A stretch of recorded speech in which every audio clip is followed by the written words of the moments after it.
Excuse me. Yes, yes, indeed.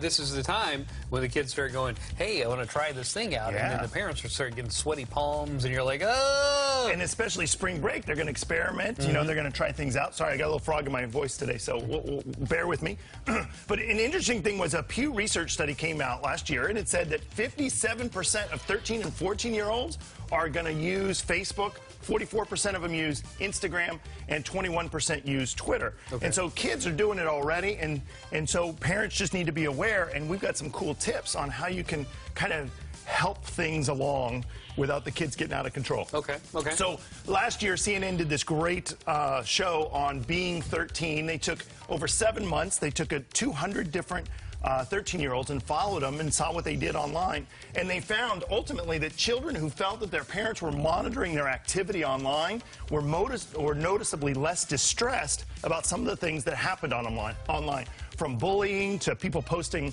you know, mean things about them or their friends, or feeling left out of social situations. Oh, that's interesting. Okay. When parents are allowing their kids to start getting into social media, you want to start setting up boundaries first. You know, when is it an appropriate time for them to be online? You want to make sure that you set boundaries about dinner time or how much time they can spend online.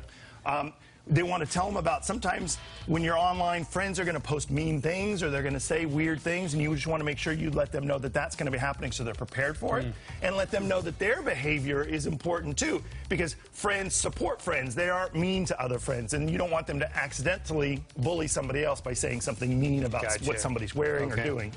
You want to also, when you set up the accounts, make sure you set up the accounts with them, so that way you've got their passwords. Make sure you got location tracking on, so that way you can see where they're posting from. And here's a quick tip, is a lot of times when you do this, the kids will set up a secondary account that you don't know about. And so every now and then, just take a look at their phone and see what account they're posting to make sure they're not having like a secret sly account you don't know about. I got you.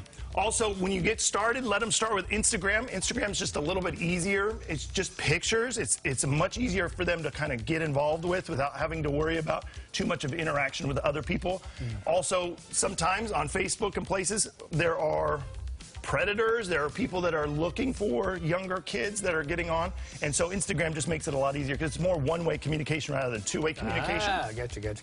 When they get on Facebook and Twitter, you want to make sure you hold off on Twitter a little bit. Twitter is a little bit more of a mind-dumping ground. You know, it's for about, I'm going to say these things really fast, I'm going to say a bunch of stuff.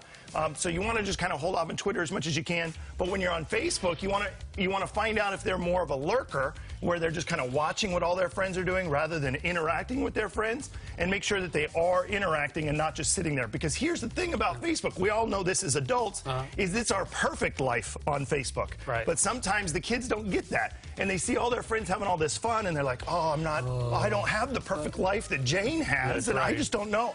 So let them know that what you're seeing on Facebook isn't real. It is their perfect life. It is what they're presenting.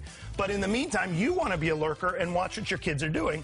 But don't use that as your only social signal of how well your kid is doing. Because again, they can put their perfect life online and go, oh, my kid's so popular and lovable. Everybody thinks they're awesome. Well, maybe they're not. So you want to also let them know that sometimes they'll feel left out in social situations, and that's okay. And then let them know that you feel the same way as an adult. Sometimes you see your friends out having fun, and you're at home going, this really stinks. And just let them know that's just part of reality. Phone was the thing. Fear of missing out, man. I really think that your voice really helped out. You're talking about teenagers, and it sounded like you're going through puberty. It was great. You really added to the segment. All right, Ken Rudolph, back to you. All right, Peter Brady.